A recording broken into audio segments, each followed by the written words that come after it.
കർത്താവിൻ്റെ നാമം വാഴ്ത്തപ്പെടുമാറാകട്ടെ. ഈ തലമുറയിൽ ദൈവഹിതം നിവർത്തിക്കുക എന്ന ലക്ഷ്യത്തോടെ പ്രവർത്തിച്ചു വരുന്ന ബരാക്ക ഇൻ്റർനാഷണൽ മിനിസ്ട്രീസിൻ്റെ ദി വേർഡ് ഓഫ് ട്രൂത്ത് എന്ന വേദ പഠന പരമ്പരയിലേക്ക് നിങ്ങളെ ഏവരെയും ഹാർദവമായി സ്വാഗതം ചെയ്യുന്നു. കഴിഞ്ഞ നാളുകളിൽ ഈ പ്രവർത്തന മുഖാന്തരം അനേകരുടെ ആത്മീയ ജീവിതത്തിന് ഉന്നമനം ലഭിച്ചിട്ടുണ്ട് എന്നുള്ളത് ഞങ്ങൾ മനസ്സിലാക്കുന്ന ഒരു വസ്തുതയാണ്. അനേകരുടെ പ്രാർത്ഥനാ വിഷയങ്ങളിൽ നിന്ന് പ്രാർത്ഥിപ്പാനും അനേകരുടെ ആത്മീയമായിട്ടുള്ള ചോദ്യങ്ങൾക്ക് ഉത്തരം പറഞ്ഞു കൊടുക്കുവാനും അത് അവരുടെ ആത്മീയ ജീവിതത്തിന് വളർച്ചയ്ക്ക് നിദാനമായി തീർന്നു എന്നുള്ളതും ഞങ്ങൾ മനസ്സിലാക്കുന്നു.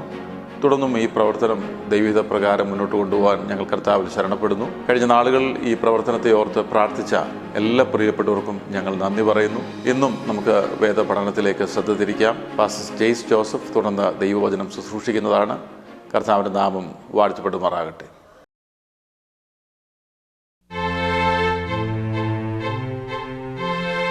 ബരാക്ക ഇൻ്റർനാഷണൽ മിനിസ്ട്രീസിൻ്റെ വേർഡ് ഓഫ് ട്രൂത്ത് പ്രോഗ്രാമിലേക്ക് നിങ്ങളെല്ലാവരെയും സ്വാഗതം ചെയ്യുന്നു. കർത്താവായ യേശുക്രിസ്തുവിൻ്റെ നാമത്തിലുള്ള സ്നേഹവന്ദനത്തെ അറിയിക്കുന്നു. നമ്മൾ കർത്താവിൻ്റെ പഠിപ്പിക്കലുകൾ, ടീച്ചിങ്സിനെ കുറിച്ചാണ് നമ്മൾ പറഞ്ഞുകൊണ്ടിരിക്കുന്നത്. വളരെ ആഴമുള്ള കാര്യങ്ങളാണ് കർത്താവ് ശിഷ്യന്മാരോട് പറഞ്ഞത്. അന്ന് ശിഷ്യന്മാർക്ക് അതൊന്നും കാര്യമായിട്ട് ഗ്രഹിക്കാൻ കഴിഞ്ഞില്ലെന്ന് നമുക്ക് പിന്നീട് മനസ്സിലാക്കാം.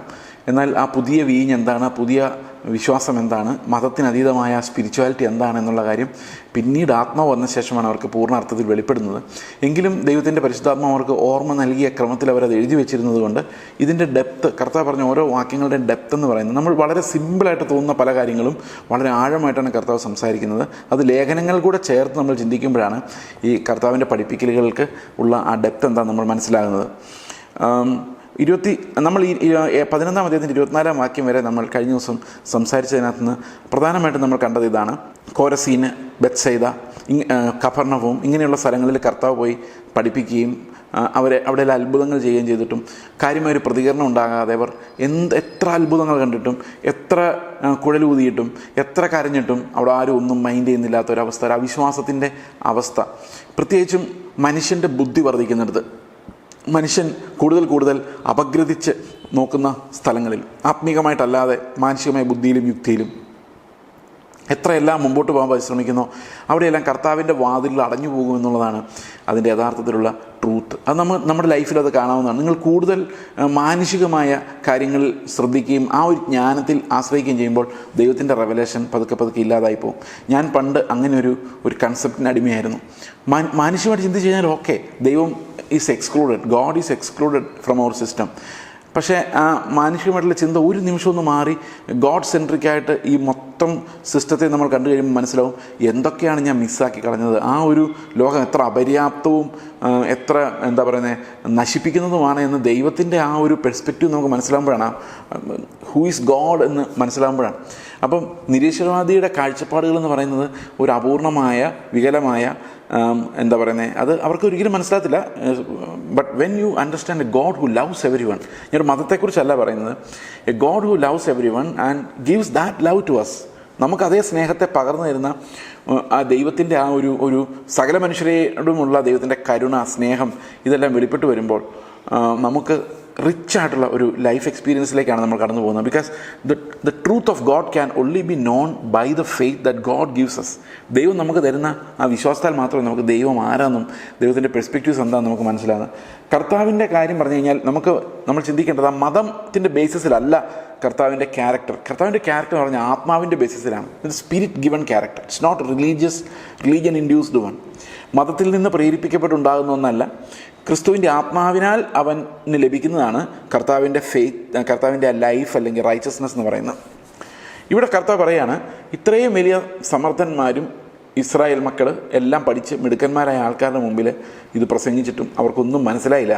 എന്നാൽ ദൈവമേ, കർത്താവ് പറയാണ്, പിതാവേ, സ്വർഗത്തിനും ഭൂമിക്കും കർത്താവായുള്ളവേ, നീ ഇത് ജ്ഞാനികൾക്കും വിവേകികൾക്കും മറച്ച് ശിശുക്കൾക്ക് വെളിപ്പെടുത്തിയത് കൊണ്ട് ഞാൻ നിന്നെ വാഴ്ത്തുന്നു. അതായത് ഒരു വിവരമില്ലാത്തവരാണ് ഈ അത്ഭുതങ്ങളിലേക്ക് നടക്കുന്നത് എന്നുള്ളതാണ്. അപ്പോൾ ആൾക്കാർ ഇവരെ കണ്ടോ വിവരമില്ലാത്തതുകൊണ്ടാണ് അവർ വിശ്വാസം സ്വീകരിച്ച് അങ്ങനെ ചിന്തിക്കും. പ്രിയ സഹോദരങ്ങളെ, അങ്ങനെ ആര് ചിന്തിച്ചാലും മാനുഷികമായ ജ്ഞാനത്തിന് ഭയങ്കരമായ പരിമിതികളുണ്ട്. മാനുഷികമായ ജ്ഞാനത്തിന് ഒരിക്കലും ദൈവത്തെ ഉൾക്കൊള്ളാൻ സാധിക്കില്ല, അത്രയും പറ്റില്ല, അവരുടെ ബുദ്ധിക്ക് അവിടം വരെ എത്താൻ സാധിക്കില്ല. എന്നാൽ ദൈവം പ്രകാശിപ്പിക്കുന്നൊരു ഹൃദയത്തിന് ഈ ലോകത്തെയും പ്രപഞ്ചത്തെയും മുഴുവൻ ദൈവത്തിൻ്റെ ആ ഒരു ദൃഷ്ടിയിൽ കാണാൻ സാധിക്കും. അപ്പോൾ അത് കർത്താവ് തിരഞ്ഞെടുക്കുന്ന എപ്പോഴും ബലഹീനരെയും വിവരമില്ലാത്തവരാണ്. കാരണം എന്തുകൊണ്ടാണെന്ന് വെച്ച് കഴിഞ്ഞാൽ ദൈവത്തിന് അവരിലൂടെ പ്രവർത്തിക്കാനാണ് എളുപ്പം എന്നുള്ളതുകൊണ്ടാണ്. ദൈവത്തിൻ്റെ പൂർണ്ണമായ പരിജ്ഞാനം, ജീവൻ്റെ പരിജ്ഞാനം, ഈ സ്നേഹത്തിൻ്റെ പരിജ്ഞാനം, അത് ജ്ഞാനം കൊണ്ട് വരില്ല, അത് കൃപ കൊണ്ട് മാത്രമേ വരികയുള്ളൂ.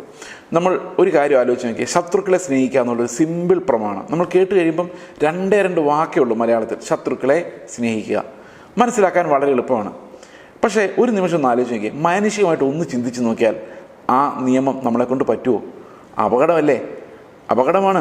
നമ്മുടെ ശത്രുക്കൾ നമ്മുടെ രാജ്യത്തെ ആക്രമിക്കുമ്പോൾ, ഇപ്പം നോക്കുക, ഇസ്രായേലിനെ ഹമാസ് ആക്രമിച്ചപ്പോൾ ഇസ്രായേൽ വിശ്വസിക്കുകയാണ് ശത്രുക്കളെ സ്നേഹിക്കുക എന്ന്. വിശ്വസിക്കുന്ന കാര്യം ബുദ്ധിയുള്ളവർ സമ്മതിക്കുമോ? ബുദ്ധിയുള്ളവർ സമ്മതിക്കില്ലെന്ന് മാത്രമല്ല, ഇവിടെ ആത്മാവുള്ളവർ പോലും സമ്മതിക്കുന്നില്ല ക്ഷമിക്കാൻ. ഇവിടെയുള്ള വിശ്വാസികൾ പോലും അലറി വിളിക്കുന്ന മാക്സിമം ഹമാസ് പാലസ്തീനികളെല്ലാം ഓടിക്കുന്ന എന്താ കാരണം? മനുഷ്യമായിട്ട് അതാണ് കറക്റ്റ്. മനുഷ്യൻ അങ്ങനെ കറക്റ്റാണ് ചിന്തിക്കുന്നത്. അതായത് മനുഷ്യൻ്റെ യുക്തി കൊണ്ട് ഒരിക്കലും ഒരു പെർഫെക്റ്റ് ഹ്യൂമാനിറ്റി ഉണ്ടാകുന്നില്ല, സ്നേഹത്തിൽ അധിഷ്ഠിതമായൊരു ഹ്യൂമാനിറ്റി ഉണ്ടാകുന്നില്ല. ക്രിസ്തുവാണ് ആ ദൈവികമായ വെളിപ്പാട് വരുമ്പോഴാണ് മനസ്സിലാകുന്നത് ഈ ശത്രുക്കളെ സ്നേഹിക്കുന്നത് എങ്ങനെയാണ്, അത് പോസിബിൾ ആണോ? It's impossible for a man even to conceive it. അത് ഈവൻ ചിന്തിക്കാൻ പോലും നമുക്ക് സാധിക്കില്ല, എങ്ങനെയാണ് ശത്രുവിനോട് സ്നേഹം ഉണ്ടാകേണ്ടതെന്നുള്ള കാര്യം. അപ്പോൾ അതുകൊണ്ടാണ് പറയുന്നത്, ഇത് ജ്ഞാനികൾക്ക് മനസ്സിലാവുകയില്ല. ആ ഒരു ലൈഫ് ശരിക്കും മനസ്സിലാകുന്നത് ജ്ഞാനികൾക്കും വിവേകികൾക്കുമല്ല, ശിശുക്കൾക്കാണ്. ലോകത്തിലുള്ളതിനെക്കുറിച്ച് ഒന്നും വലിയ കാര്യമായ വിവരമില്ലാത്തവർക്കാണ് സകല മനുഷ്യരെയും സ്നേഹിക്കുന്ന ആ ദൈവത്തിൻ്റെ നിയമങ്ങളെക്കുറിച്ച് മനസ്സിലാകുന്നത്. പല ആൾക്കാരും ചോദിക്കാറുണ്ട്, ദൈവം എല്ലാ മനുഷ്യരെ സ്നേഹിക്കുന്നില്ലല്ലോ, ദൈവം കുറേ ആൾക്കാരെയൊക്കെ നരകത്തിൽ വിടുന്നില്ലേ, അപ്പോൾ നമ്മളോട് എല്ലാവരും സ്നേഹിക്കാൻ പറഞ്ഞിട്ട് ദൈവം എന്തിനാ അവസാനം തൻ്റെ ശത്രുക്കളെല്ലാം കൊന്നുകളയുന്നതെന്ന് പല ആൾക്കാർ ചിന്തിക്കുന്നത്. നിങ്ങൾ ചിന്തിച്ചിട്ടുണ്ടാവും ഞാൻ വിചാരിക്കുന്നു. അതോ ഇനി ചിന്തിച്ചിട്ടില്ലെങ്കിൽ ഇപ്പോൾ ചിന്തിച്ചോ. എന്തുകൊണ്ടാണ് ദൈവം ശിക്ഷിക്കുന്നു, പാപികളെ ശിക്ഷിക്കുന്നു, നരകത്തിൽ വിടുന്നു, അധികാരമെടുത്ത് തെറ്റ് ദൈവത്തിനെതിരെ നിന്നവരെല്ലാം ശിക്ഷിക്കുന്നു, നമുക്കെതിരെ നിന്നവരെ ശിക്ഷിക്കാൻ പാടില്ല, ദേഷ്യപ്പെടാൻ പാടില്ല? എന്തുകൊണ്ടങ്ങനെ? പ്രിയ സഹോദരങ്ങൾ, അതിൻ്റെ ഉത്തരം ഇത്രയേ ഉള്ളൂ. കർത്താവ് നമ്മളെ സ്നേഹിക്കുമ്പോഴും നമ്മൾ ശത്രുക്കളായിരുന്നു. ശത്രുക്കളെ തന്നെയാണ് കർത്താവ് സ്നേഹിച്ചത്. ശത്രുക്കളെ സ്നേഹിക്കാൻ കർത്താവിന് കഴിയും. അത് കർത്താവിൻ്റെ കഴിവാണ്, കർത്താവിന് സാധിക്കും. It's his attribute. You can love unconditionally.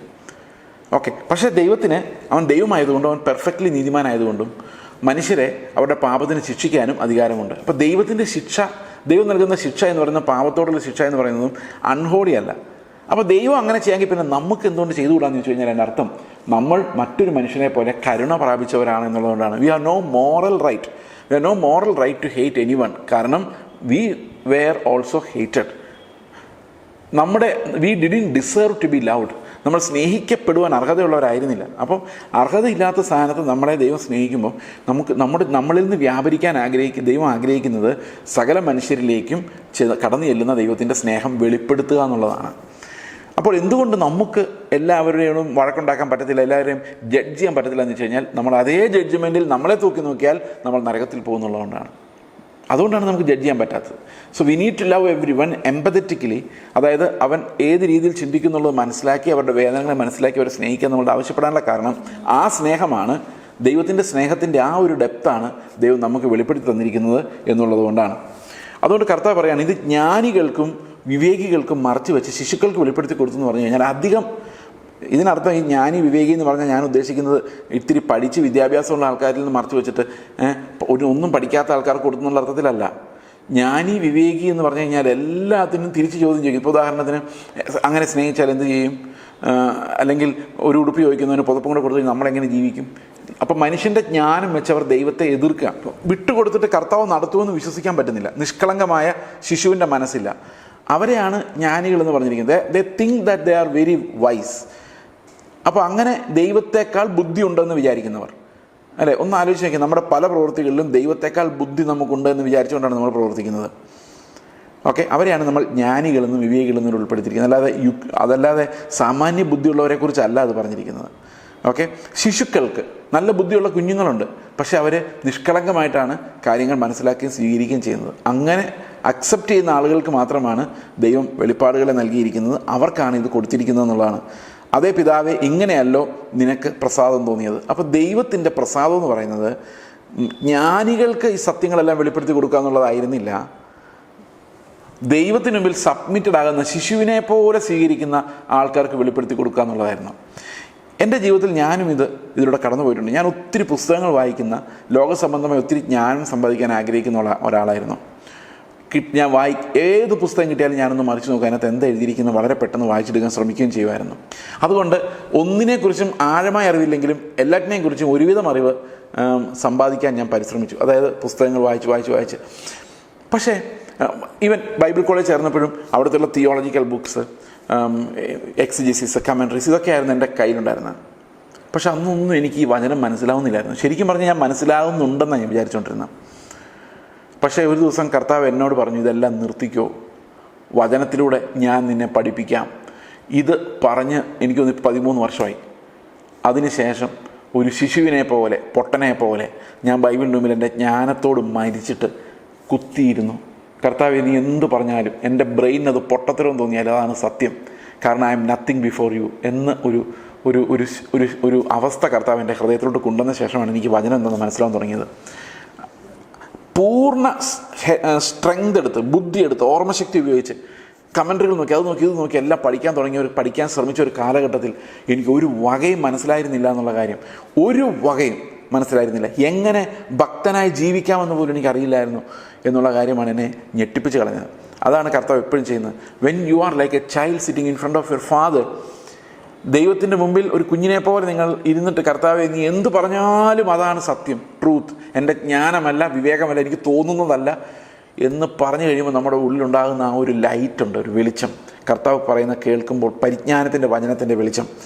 ഇത് പ്രിയ സഹോദരങ്ങളെ വളരെ പ്രധാനമാണ്. അതുകൊണ്ട് ശിശുക്കൾക്ക് വെളിപ്പെടുത്തി കൊടുത്തിരിക്കുന്നു. നിങ്ങൾ വിചാരിക്കും, നിങ്ങൾ പറയരുത് ഒരു വിവരമില്ലാത്തവർക്ക് വെളിപ്പെടുത്തി കൊടുത്തിരിക്കുന്നു, അല്ലെങ്കിൽ കുഞ്ഞു വാവമാർക്ക് വെളിപ്പെടുത്തി കൊടുത്തിരിക്കുന്നു. അങ്ങനെയല്ല അതിൻ്റെ അർത്ഥം. അതിൻ്റെ അർത്ഥം ശിശു എന്ന പോലെ ദൈവരാജ്യത്തെ കൈക്കൊള്ളുവാൻ, ശിശു എന്ന പോലെ വചനത്തെ കൈക്കൊള്ളുവാൻ ആ ഒരു ബ്രോക്കൺനെസ്സിലൂടെ നമ്മൾ പോകണം എന്നുള്ളതാണ്. അതിനർത്ഥം നിങ്ങൾ കമൻട്രി വായിക്കുന്നത് തെറ്റാന്നല്ല, കാര്യങ്ങൾ അറിയുന്നത് തെറ്റാന്നല്ല, ഇതൊന്നുമല്ല പറഞ്ഞു വരുന്നത്. പക്ഷേ ദൈവത്തിൻ്റെ വചനത്തിന് മുകളിലൊന്നുമില്ല, ഒരു കമൻട്രിയുമില്ല, ഒരു ബുദ്ധിയുമില്ല, ഒരു മനുഷ്യൻ്റെ ആലോചനയുമില്ല, ഒരു മനുഷ്യൻ്റെ ജ്ഞാനവുമില്ല, വിവേകവുമില്ല. അതിനെല്ലാം അബലമാക്കിക്കൊണ്ടാണ് ദൈവം അവൻ്റെ രക്ഷ എന്ന പദ്ധതി അവതരിപ്പിക്കുന്നത്. അപ്പോൾ ആ ഒരു ബ്രോക്കൺനെസ് കർത്താവ് നമ്മളിൽ ഉണ്ടാക്കും. കർത്താവിൻ്റെ വചനം നമ്മൾ ഗ്രഹിക്കാൻ തുടങ്ങുമ്പോൾ ദൈവത്തിൻ്റെ വചനം അങ്ങനെയാണ്. ഈവൻ യശയാവിൻ്റെ ജീവിതം നോക്കിയാൽ നമുക്കറിയാം, ബ്രോക്കൺനെസ്സിലൂടെ യശയാവ് പോയ ശേഷമാണ് ക്രിസ്തുവിനെ കുറിച്ചുള്ള വചനം വെളിപ്പെടുത്തിയത്. എല്ലാ ശിഷ്യന്മാരും അങ്ങനെയാണ്. അവർക്ക് ആ പാവബോധം ഉണ്ടാവുകയും നിലവിളിക്കുകയും ചെയ്ത് കർത്താവിൻ്റെ അടുത്ത് നിന്ന് എത്രയോ നാളുകൾ കൊണ്ടാണ് കർത്താവ് അവർക്ക് ആ വെളിപ്പാടുകളിലൂടെ അവരെ നടത്തിയത്. അപ്പോൾ ശരിക്കും പറഞ്ഞു കഴിഞ്ഞാൽ മാനുഷികമായി നിങ്ങൾ യോഹന്നാനേക്കാൾ വലിയവനായാലും, ഇന്നലെ നമ്മൾ പറഞ്ഞ പോലെ യോഹന്നാനേക്കാൾ വലിയവനായാലും നിങ്ങൾക്ക് ദൈവരാജ്യത്തിൽ പ്രവേശിക്കാൻ സാധിക്കില്ല. ഒരു ശിശു എന്ന പോലെ സ്വീകരിക്കുമ്പോൾ മാത്രമാണ് നമുക്ക് ദൈവരാജ്യത്തിൽ പ്രവേശിക്കാം. എന്നോട് പലരും പറഞ്ഞിട്ടുണ്ട്, എൻ്റെ പാസ്റ്ററെ, ബ്രദറെ, വായിച്ച് എനിക്ക് ഒന്നും മനസ്സിലാകുന്നില്ല, എത്ര നാളായി ഇത് വായിക്കുന്നു, തുറന്നു കിട്ടാത്തതിൻ്റെ കാരണം എന്നറിയാം, ദൈവത്തിൻ്റെ വെളിപ്പാടുകളുടെ വാതിൽ അടച്ചു കളയുന്നത് ദൈവത്തിൻ്റെ വചനമല്ല, അത് നമ്മുടെ ബുദ്ധിയാണ്, നമ്മുടെ വിവേകമാണ്. നമ്മൾ ശരിയെന്ന് വിചാരിച്ചിരിക്കുന്ന മാനുഷിക പ്രമാണങ്ങൾ, മാനുഷിക നീതി, സ്വയം നീതീകരിക്കാനുള്ള നമ്മുടെ പ്രവണത, ഇങ്ങനെയുള്ള പാപ സ്വഭാവങ്ങളാണ് കർത്താവിൻ്റെ വചനത്തെ തടഞ്ഞിരിക്കുന്നത്, അതായത് വെളിപ്പാടിനെ തടഞ്ഞിരിക്കുന്നത്. നമ്മൾ യഥാർത്ഥ അനുതാപ ഹൃദയത്തോടെ കർത്താവിൻ്റെ അടുത്തോട്ട് വരുവാൻ ഈ വചനങ്ങൾ നമ്മളെ നിർബന്ധിക്കുന്നു. കർത്താവ് പറയാണ്, 27-ാം വാക്യത്തിൽ പറയുന്നു, എൻ്റെ പിതാവ് സകലവും എങ്കൽ ബലമേൽപ്പിച്ചിരിക്കുന്നു, പിതാവല്ലാതെ ആരും പുത്രനെ അറിയുന്നില്ല, പുത്രൻ വെളിപ്പെടുത്തി കൊടുക്കുവാൻ ഇച്ഛിക്കുന്നവനും അല്ലാതെ ആരും പിതാവിനെ അറിയുന്നുമില്ല. അപ്പം പിതാവിനെ ആർക്കും അറിയാൻ പറ്റില്ല. നോബിലിറ്റി ഓഫ് ഗോഡ്, അതൊരു വലിയ വിഷയമാണ്. എത്രമാത്രം നമുക്ക് ദൈവത്തെ അറിയാൻ സാധിക്കും, എത്രമാത്രം ദൈവത്തെ നമുക്ക് മനസ്സിലാക്കാൻ സാധിക്കും. ഈ പ്രപഞ്ചത്തെ മുഴുവൻ സൃഷ്ടിച്ച ദൈവം, പ്രപഞ്ചം എന്ന് പറഞ്ഞു കഴിഞ്ഞാൽ തന്നെ കണ്ണെത്താൻ പറ്റാത്ത പ്രപഞ്ചമാണ്. ഞാൻ പലപ്പോഴും ആലോചിച്ചിട്ടുണ്ട്, ഇത്രയും വലിയൊരു ദൈവത്തെ നമ്മൾ എങ്ങനെ സങ്കല്പിക്കും? അതുകൊണ്ടാണ് ദൈവത്തെ സങ്കല്പിക്കരുത് എന്ന് പറയുന്നത്. കാരണം ദൈവത്തെ സങ്കല്പിച്ച് നമുക്കൊരു എത്തും പിടിയും കിട്ടില്ല, അത്ര വലിയവനായ ദൈവം എന്നുള്ളതാണ്. ഇനി എന്നെ ഈ മാക്രോ വേൾഡ്, അതായത് ഈ ലോകത്തിലെ പ്രപഞ്ചത്തെ മുഴുവൻ നിയന്ത്രിക്കുന്ന ദൈവം എന്നുള്ളതിനേക്കാളും എന്നെ അത്ഭുതപ്പെടുത്തുന്നത് എൻ്റെ ഹൃദയത്തിലെ ചിന്തകൾ വരെ അതേ സമയത്ത് ഗ്രഹിക്കുന്ന ദൈവം എന്നുള്ളതാണ്. അപ്പം ദൈവം ആരാണ് എന്നുള്ള ചോദ്യം അപാരമാണ്, നമ്മുടെ ബുദ്ധിയെ വെല്ലുവിളിക്കുന്നൊരു ചോദ്യമാണ്. ഒരേ സമയത്ത് ഈ പ്രപഞ്ചത്തെ മുഴുവൻ സൃഷ്ടിക്കുകയും പരിപാലിക്കുകയും ചെയ്യുന്ന ദൈവം, അതേ സമയത്ത് തന്നെ എന്നെപ്പോലൊരു മനുഷ്യൻ്റെ ഹൃദയത്തിലെ ഓരോ വിചാരങ്ങളെ അറിയുന്ന ദൈവം എന്ന് പറഞ്ഞു കഴിഞ്ഞാൽ ദാറ്റ്സ് ഇൻഫിനിറ്റ് നോളജ്. അത്രയും വലിയൊരു ദൈവമാണ്. ആ ദൈവത്തെ അറിയാൻ നമുക്ക് ഒരു വഴിയുമില്ല. എങ്ങനെ അറിയാനാണ്? പണ്ട് യൂറി ഗഗാറിൻ സ്പേസിൽ പോയിട്ട് പറഞ്ഞത്, ഇവിടെയൊക്കെ ഞാൻ ദൈവത്തെ അന്വേഷിച്ചു, അവിടെ എങ്ങനെ കണ്ടില്ല എന്ന്. മിടുക്കൻ. അങ്ങനെ അനേക ആൾക്കാർ ദൈവത്തെ കണ്ടുപിടിക്കാനോ അറിയാനോ അന്വേഷിക്കാനും ദൈവത്തിൻ്റെ നീതിയെക്കുറിച്ച് ചോദ്യങ്ങൾ ചോദിക്കാനും അങ്ങനെ ചെയ്താൽ ദൈവം നീതിമാനാണോ, ദൈവത്തിൻ്റെ പേഴ്സണാലിറ്റിയെക്കുറിച്ച് പഠിച്ചിട്ട് ഓപ്പറേഷൻ തിയേറ്ററിൽ ഒരു ടേബിളിൽ ഒരു പേഷ്യൻറ്റിനെ കിടത്തിയിട്ട് പഠിക്കുന്ന പോലെ ദൈവത്തെക്കുറിച്ച് പഠിക്കാനൊക്കെ ഒത്തിരി തിയോളജന്മാർ വേദശാസ്ത്രജ്ഞന്മാർ പരിശ്രമിച്ച് തോറ്റ് ഇടറിപ്പോയി, കർത്താവിൽ ഇടറിപ്പോയി. കാരണം അത്രയും വലിയൊരു ദൈവത്തെ നമ്മുടെ ബുദ്ധി കൊണ്ട് ഒതുക്കാൻ ശ്രമിക്കുന്ന ആ മണ്ടത്തരം മനുഷ്യൻ എല്ലാ കാലത്തും ചെയ്തിരുന്നു എന്നുള്ളതാണ്. കർത്താവ് പറയുകയാണ്, പിതാവല്ലാതെ ആരും പുത്രനെ അറിയുന്നില്ല, പുത്രൻ വെളിപ്പെടുത്തി കൊടുക്കുവാൻ ഇച്ഛിക്കുന്നവനുമല്ലാതെ ആരും പിതാവിനെ അറിയുന്നതുമില്ല. പുത്രനിലൂടെ അല്ലാതെ പിതാവിൻ്റെ സ്വഭാവം അറിയുവാൻ സാധിക്കില്ല. നമ്മുടെ പഴയ നിയമത്തിൽ അനേകം പ്രവചനങ്ങളുണ്ട്, പക്ഷെ പിതാവിനെ ശരിക്കും അത് വെളിപ്പെടുത്തുന്നില്ല. ആ പിതാവിൻ്റെ ക്യാരക്ടറിനെ വെളിപ്പെടുത്താൻ പുത്രൻ തന്നെ വേണ്ടി വന്നു. പിതാവിൻ്റെ പല ഇഷ്ടങ്ങളെയും മനസ്സിലാക്കാൻ പറ്റുന്നുണ്ട്. പഴയ നിയമത്തിൽ നോക്കുമ്പോൾ അവരെ ഒരു ജാതിയായി നിലനിർത്തി അവർ വചനങ്ങൾ കൊടുത്ത് ദൈവത്തിൻ്റെ മോറൽ ക്യാരക്ടറിനെ ദൈവം വെളിപ്പെടുത്തുന്നുണ്ട്. പക്ഷേ ദൈവം ആരാണ്, ദൈവത്തിൻ്റെ വ്യാപ്തി എന്താണ്, അവൻ്റെ പരമാധികാരം എന്താണ്, എത്ര വലിയ ദൈവമാണ്, ഇതാരാണ് എന്നുള്ള വെളിപ്പാട് ശരിക്കും പുത്രൻ വെളിപ്പെടുത്തി കൊടുക്കുന്നവർക്ക് മാത്രമാണ് അത് മനസ്സിലാകുന്നത്. പുത്രനല്ലാതെ ആരും, പുത്രൻ വെളിപ്പെടുത്തി കൊടുക്കാൻ ആഗ്രഹിക്കുന്നവരല്ലാതെ, അതായത് ദൈവം ഇനിഷ്യേറ്റ് ചെയ്ത് ഹൃദയം തുറക്കാത്ത ആരും ദൈവത്തെ അറിയുന്നില്ല എന്നുള്ളതാണ്. പ്രിയ സഹോദരങ്ങൾ, ഈ വചനം നിങ്ങൾ കേൾക്കുമ്പോൾ പുത്രൻ്റെ ആത്മാവ് നിങ്ങളോട് തീർച്ചയായിട്ടും സംസാരിക്കുന്നുണ്ട് എന്ന് ഞാൻ വിചാരിക്കുന്നു. നിങ്ങൾക്ക് ദൈവത്തിൻ്റെ ജ്ഞാനം എന്ന് പറയുന്നത് നേടാനുള്ള ഒരേ ഒരു വഴി യേശുക്രിസ്തുവിൻ്റെ പിന്നാലെ പോവുക എന്നുള്ളതാണ്. അവൻ്റെ ആത്മാവിനെ പ്രാപിക്കുക എന്നുള്ളതാണ്. അവൻ്റെ ആത്മാവിനാൽ ജീവിക്കുക എന്നുള്ളതാണ്. ആത്മാവിനെ പ്രാപിക്കുക എന്നുള്ളതുകൊണ്ട് ഞാൻ ഉദ്ദേശിച്ചത് അന്യഭാഷ പറയുന്ന കാര്യമല്ല. ദൈവത്തിൻ്റെ ആത്മാവ് നമ്മോട് സംസാരിക്കുന്ന ആ ഒരു ആത്മാവിൻ്റെ ഇടപെടൽ നമ്മുടെ ജീവിതത്തിൻ്റെ ഓരോ കോർണറിലും ഉണ്ടാവുക എന്നുള്ളതാണ്. ഓരോ ഇടപാടുകളും. അങ്ങനെ മാത്രമേ നമുക്ക് ദൈവത്തിൻ്റെ സ്വഭാവം മനസ്സിലാവുകയുള്ളൂ. അപ്പോൾ ദൈവത്തിൻ്റെ സ്വഭാവം മനസ്സിലാക്കാൻ, ദൈവം ആരാണെന്ന് മനസ്സിലാക്കാൻ പുത്രൻ വരം നൽകിയവർക്ക് മാത്രമേ സാധിക്കുകയുള്ളൂ. കർത്താവ് പറയാണ്, എൻ്റെ പിതാവ് സകലതും എങ്കൽ പരമേൽപ്പിച്ചിരിക്കുന്നു, പിതാവല്ലാതെ ആരും പുത്രനെ അറിയുന്നില്ല, പുത്രൻ വെളിപ്പെടുത്തി കൊടുക്കുവാൻ ഇച്ഛിക്കുന്നവനുമല്ലാതെ ആരും പിതാവിനെ അറിയുന്നില്ല. ഓക്കെ, അടുത്ത വാക്യം പറയാണ്, അധ്വാനിക്കുന്നവരും ഭാരം ചുമക്കുന്നവരായുള്ളവരെ എല്ലാവരും എൻ്റെ അടുക്കൽ വരുവിൻ, ഞാൻ നിങ്ങളെ ആശ്വസിപ്പിക്കും. അപ്പോൾ ശരിക്കും പറഞ്ഞു കഴിഞ്ഞാൽ എന്ത് അധ്വാനമാണ് ഈ പറയുന്നത്? കർത്താവ് പറഞ്ഞു, ഇത് ജ്ഞാനികൾക്കും വിവേകികൾക്കും ഒന്നും അല്ല വെളിപ്പെടുത്തി കൊടുത്തിരിക്കുന്നത്. അവിടെയുള്ള പരീശന്മാരും ശാസ്ത്രിമാരും ഒക്കെ ഒത്തിരി കഷ്ടപ്പെടുന്ന ആൾക്കാരാണ്. എന്നാൽ അതിൻ്റെ പ്രശ്നം എന്താണെന്ന് വെച്ച് കഴിഞ്ഞാൽ, ഇവർ എടുത്താൽ പൊങ്ങാത്ത നുകം എടുത്ത് വെച്ച് ഈ പാവങ്ങളുടെ തലയിലോട്ട് വയ്ക്കും. ഇപ്പം ഉദാഹരണത്തിന് നമ്മൾ ഇന്ന് പ്രസംഗിക്കുന്ന പല പ്രസംഗങ്ങളും ചിലരിങ്ങനെ പറയാറുണ്ട്, നിങ്ങൾ വിശുദ്ധ ജീവിതം നയിച്ചില്ലെങ്കിൽ നിങ്ങൾ നരകത്തിൽ പോകും. ഈ ഒരു പ്രസംഗത്തിൽ ഒരാളിങ്ങനെ പറയാമെന്ന് വിചാരിച്ചോ. അപ്പം നിങ്ങളത് കേട്ടോണ്ടിരിക്കുകയാണ്, എൻ്റെ കർത്താവേ, വിശുദ്ധ ജീവിതം നയിക്കാൻ ഞാൻ ഇനി എന്ത് ചെയ്യും എന്ന് ചിന്തിച്ചുകൊണ്ടിരിക്കുക. അപ്പോൾ നമ്മൾ അയാളോട് തിരിച്ചു ചോദിക്കാം, നിങ്ങൾ സ്വർഗത്തിൽ പോകുമോ? അപ്പോൾ അയാൾ എന്ത് പറയും? തീർച്ചയായിട്ടും ഞാൻ പോകും എന്ന് പറയും, അല്ലേ? അങ്ങനെ പറയുള്ളല്ലോ. അങ്ങനെ പറയുന്നവരാണല്ലോ സ്റ്റേജിൽ വരുന്നത്. അപ്പോൾ നിങ്ങൾക്ക് ഇനി സ്വർഗത്തിൽ പോകണമെങ്കിൽ ആരെ പോലെ ആയാൽ മതി? കർത്താവിനെ പോലെ ഒന്നും വേണ്ട, അയാളെ പോലെ ആയാൽ മതി. അപ്പോൾ അതിനർത്ഥം എന്താണെന്ന് വെച്ച് കഴിഞ്ഞാൽ, അയാൾ ഒരു ഭാരം നിങ്ങളുടെ തലയിൽ കെട്ടിവെച്ചിരിക്കുന്നു, അത് നിങ്ങൾ അനുസരിച്ച് അയാളെ പോലെ ആകുക. അതാണ് വിശുദ്ധിയെക്കുറിച്ചുള്ള അയാളുടെ കൺസെപ്റ്റ്. ഇനി വേറെ ചില ആൾക്കാർ വന്നിട്ട് നമ്മൾ ഇങ്ങനെ പറയുന്നുണ്ട്, യേശുക്രിസ്തുവിനെ പോലെ ആയില്ലെങ്കിൽ സ്വർഗത്തിൽ പോകില്ല എന്ന് പറഞ്ഞു കഴിഞ്ഞാൽ നിങ്ങൾ എന്ത് പറയും? അയ്യോ, ഞങ്ങളാരും പോകില്ലേ, ഞങ്ങളെല്ലാം പോക്കാണെന്ന് പറയല്ലേ. ഇങ്ങനെയാണ് ഇന്ന് വിശ്വാസം തകർക്കപ്പെട്ടിരിക്കുന്നത്. സത്യമാണ് പറഞ്ഞത്, യേശുക്രിസ്തുവിനെ പോലെ അല്ലാത്ത ഒരാൾ പോലും സ്വർഗത്തിൽ പോകില്ല എന്നുള്ളത് സത്യമാണ്. പക്ഷേ അത് ഒരു നുകമായിട്ടാണ് പറഞ്ഞത്, വിശ്വാസമായിട്ടല്ല പറഞ്ഞത്. ഒരു നുകമായി തലയിലേക്ക് വെച്ച് തന്നു കഴിഞ്ഞപ്പോൾ എന്ത് സംഭവിച്ചു? സകല മനുഷ്യരും ഇടറിപ്പോയി, പ്രത്യാശയില്ലാത്തവരായി, വിശ്വാസമില്ലാത്തവരായി. അധ്വാനം എന്ന് പറഞ്ഞ് മുഴുവൻ മതം വെച്ചാണ് എങ്ങനെ ദൈവത്തെ പ്രസാദിപ്പിക്കാം. രാവിലെ 1 മണിക്കൂർ പ്രാർത്ഥിച്ചു, ദൈവമേ പ്രസാദിച്ചോ. ഉപവാസം എടുത്തു, ദൈവമേ പ്രസാദിച്ചോ. നിനക്ക് എന്നോട് വെറുപ്പ് വല്ലതും ഉണ്ടോ? ഈ സംശയമാണ്. ദൈവം എന്നെ അക്സെപ്റ്റ് ചെയ്യുമോ ഇല്ലയോ? ആകെ നുറുങ്ങിയ ഹൃദയങ്ങളാണ് മൊത്തം. അഷുറൻസ് ഇല്ല, അപ്പനാണ് എന്നുള്ള ബോധ്യമില്ല. കാരണം എന്താ? ഈ മനുഷ്യർ എടുത്താൽ പൊങ്ങാത്ത നുകമെടുത്ത് തലയിലേക്ക് വെച്ചിരിക്കുന്നു. ഈ തലയിലേക്ക് ഇത് വെച്ചിരിക്കുന്നത് കൊണ്ട് നമുക്കൊരിക്കലും നീതിമാന്മാരാണെന്ന് തോന്നുന്നുമില്ല. അതുകൊണ്ട് നമ്മൾ സ്വർഗത്തിൽ പോവുകയില്ല എന്ന് പല ആളുകൾ ഉറപ്പിച്ചു വെച്ചിരിക്കുന്നു. കർത്താവ് പറയാണ്, ഇങ്ങനെ ഈ മനുഷ്യർ കെട്ടിവെക്കുന്ന ചുമടുകളെ എടുത്തുകൊണ്ട്, പണ്ടൊരു മനുഷ്യൻ പ്രസംഗിച്ചപ്പോൾ ഇങ്ങനെ പറഞ്ഞു കേട്ടു, ഞാൻ ഒരു പാവവും ചെയ്യാതെയാണ് ജീവിക്കുന്നത്. ഞാനത് കേട്ട് എൻ്റെ ഉള്ളിൽ ഒരു ഞെട്ടൽ, ഒരു ആന്തലും ഉണ്ടായി. കാരണം ഒരിക്കലും ദേഷ്യപ്പെടാതെ, ഒരിക്കലും ഒരു പിണക്കം ആരോടും തോന്നാതെ, ഒരിക്കലും ഒരു നീരസം പോലും ആരോടും തോന്നാതെ അത്ര പവിത്രമായി യേശുക്രിസ്തുവിനെ പോലെയാണ് ജീവിക്കുന്നതെന്നാണ് അയാൾ അവകാശപ്പെട്ടത്. എത്ര വിചിത്രമാണത്. പ്രിയ സഹോദരങ്ങളെ, ഈ ഒരു ഭാരമെടുത്ത് നമ്മുടെ തലയിലോട്ട് വെച്ച് കഴിയുമ്പോഴേക്കും നമ്മൾ നുറുങ്ങിപ്പോവാണ്. 10 കിലോ അല്ല, 50 കിലോ അല്ല, 100 കിലോ അല്ല, 500 കിലോ എടുത്ത് വെച്ചിട്ട് പറയുകയാണ് ഇത്. അവരെടുക്കുന്നില്ല. അവരെടുക്കുന്നത് ഒരു സിമ്പിളായിട്ടുള്ള കുറച്ച് കാര്യങ്ങൾ അവർ ചെയ്യുന്നു. ഒന്ന് ഈ വെള്ള വസ്ത്രം ധരിക്കുന്നു, വെള്ള മാസ്ക് വെക്കുന്നു, അല്ലെങ്കിൽ വെള്ള തൊപ്പി വേണമെങ്കിൽ വെക്കാം. ഇനി അതൊക്കെയാണ് ഇനി വിശുദ്ധിക്ക് വേണ്ടി പുതുതായിട്ട് ചെയ്യാനുള്ളത്. അല്ലെങ്കിൽ ആഭരണം ഊരുന്നു, മീശ പഠിക്കുന്നു, ഇതൊക്കെ അവർ ചെയ്യുന്നുള്ളൂ. പക്ഷെ നമ്മളോട് പ്രസംഗിക്കുമ്പോൾ ഈ ഗിരിപ്രഭാഷണം ഇതെല്ലാം പറഞ്ഞിട്ട് അവർ നമ്മുടെ കയ്യിലെടുത്താൽ പൊങ്ങാത്ത ഭാരം എടുത്ത് വയ്ക്കുക. കർത്താവ് പറയാം, ഞാൻ ഇത്രയും കട്ടിയുള്ള കാര്യങ്ങൾ നിങ്ങളോട് പറഞ്ഞില്ലേ, എന്തെല്ലാമാണ് പറഞ്ഞത് അല്ലേ? 5-ാം അധ്യായം മുതൽ നമ്മൾ എന്തെല്ലാമാണ് പഠിച്ചത്. എന്നിട്ട് കർത്താവ് പറയാണ്, ഞാൻ ആശ്വസിപ്പിക്കുക, ഇങ്ങ് പോരെ, ഞാൻ വഴി പറഞ്ഞുതരാം. ഇതില്ലാതെ അങ്ങോട്ട് കിടക്കില്ല. ഈ നീതി ഇല്ലാതെ നിങ്ങൾക്ക് സ്വർഗ്ഗത്തിൽ പോകാൻ പറ്റില്ല. നിങ്ങൾ എത്ര ഭാരം ചുമന്നാലും നിങ്ങളെ കൊണ്ട് അത് സാധിക്കില്ല. നിങ്ങൾ യോഹന്നാൻ സ്നാപകനെ പോലെ ആയാലും ദൈവരാജ്യത്തിൽ പ്രവേശിക്കില്ല. അതിലും വലിയൊരു മനുഷ്യൻ ജീവിച്ചിരുന്നിട്ടില്ല. ഇനി നിങ്ങൾക്കൊരു വഴിയുള്ളൂ. നിങ്ങൾ അധ്വാനിച്ച് ഭാരം ചുമന്ന് കഷ്ടപ്പെടാതെ നിങ്ങൾ എൻ്റെ അടുത്തേക്ക് പോരെ. ഞാൻ നിങ്ങളെ ആശ്വസിപ്പിക്കും. എങ്ങനെ ആശ്വസിപ്പിക്കും? ഞാൻ സൗമ്യതയും താഴ്മയും ഉള്ളവനാകിയാൽ എൻ്റെ നുകം ഏറ്റുകൊണ്ട് എന്നോട് പഠിപ്പിൻ. അപ്പം നിങ്ങൾ എൻ്റെ നുകം എടുത്തോ. അപ്പോൾ പല ആൾക്കാരും വിചാരിക്കും, എൻ്റെ ദൈവമേ, പഴയ നിയമ ന്യായ പ്രമാണത്തിൻ്റെ യുഗം തന്നെ പാടായിരുന്നു. അന്നേരമാണ് പുതിയ നിയമത്തിൻ്റെ യേശുക്രിസ്തുവിൻ്റെ നുകം എടുത്ത് കർത്താവ് തൻ്റെ ശിഷ്യന്മാരോട് പറഞ്ഞ പോലെ ഈ സ്നാനമേറ്റ് ഈ പാനപാത്രത്തിൽ നിന്ന് കുടിച്ച് കർത്താവിൻ്റെ പിന്നാലെ നടന്ന വേദന മുഴുവൻ സഹിച്ച് ആൾക്കാർ അവസാനം കൊണ്ടേ ക്രൂശിച്ച് ഇതാണോ എളുപ്പമുള്ള നുകം? ഇതാണോ